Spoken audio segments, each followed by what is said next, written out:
Assalamualaikum warahmatullahi wabarakatuh. Perkenalkan, nama saya Mutia Irawan dari Universitas Pelita Bangsa dengan NIM 112110391 dari kelas MA21A03. Di sini saya akan menjelaskan sedikit tentang peran utama Sistem Informasi Manajemen pada PT Unilever Indonesia Tbk. Unilever bergerak di bidang manufaktur, distribusi, dan pemasaran. Produknya yaitu seperti yang pertama ada produk bahan masakan, contohnya itu Bango dan Royco. Yang kedua ada produk rumah tangga, contohnya itu Vixal, Wipol, dan Sunlight. Yang ketiga itu ada produk minuman, contohnya seperti Sariwangi dan Buah Pita. Yang keempat itu ada produk makanan, contohnya Wals dan Magnum. Yang terakhir itu ada produk perawatan tubuh, contohnya itu seperti Vaseline dan Lux. PT Unilever didirikan pada tahun 1993 dengan nama Lever Zeepfabrieken NV. Sistem apa sih yang digunakan pada PT Unilever ini?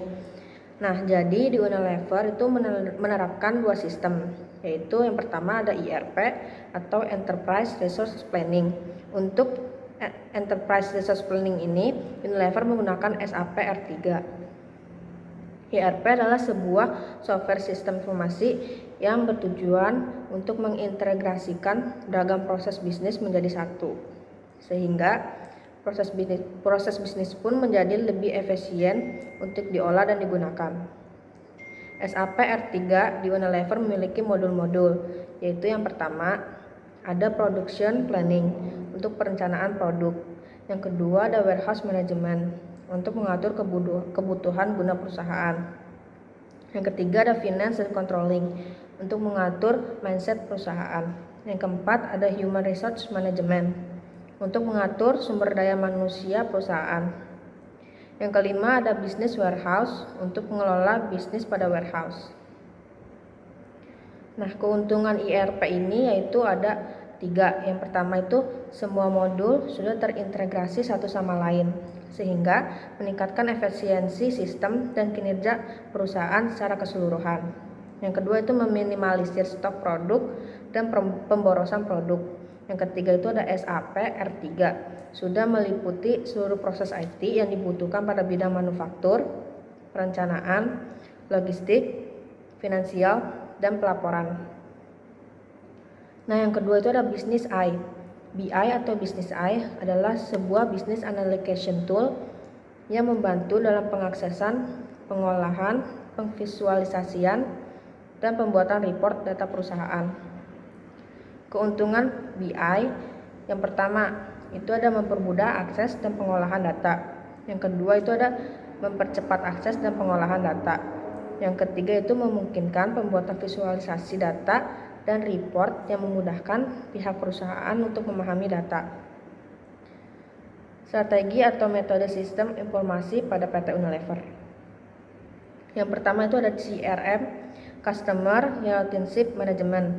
CRM adalah sebuah strategi sistem informasi yang secara khusus membahas mengenai penanganan hubungan antara perusahaan dengan customer dengan cara mengumpulkan dan menganalisis data dan informasi yang ada. Fungsi CRM yang pertama itu ada pengualifikasian pemasaran pada sasaran.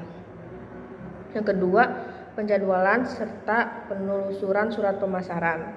Yang ketiga, ada membantu dalam menangkap data respon customer. Yang keempat itu membantu dalam pengelola dan menganalisis data dari customer. Keuntungan CRM. Yang pertama ada servis yang lebih cepat. Yang kedua ada penggunaan budget lebih terkontrol. Yang ketiga ada mampu meningkatkan profit perusahaan. Yang keempat itu ada mampu meningkatkan loyalitas pelangganan. Unilever sendiri menggunakan Aswed Relations Radiolog untuk mendukung CRM di perusahaan. ASR adalah software linguistik yang dapat mengontrol pesan, memberikan jawaban lebih cepat, dan mengumpulkan data customer, sehingga Unilever bisa meningkatkan pengalaman dan pengumpulan data customer. Yang kedua ada IMC, Integrated Marketing Communication. IMC adalah sebuah strategi pemasaran, sistem informasi yang mengintegrasikan semua saluran komunikasi perusahaan menjadi satu.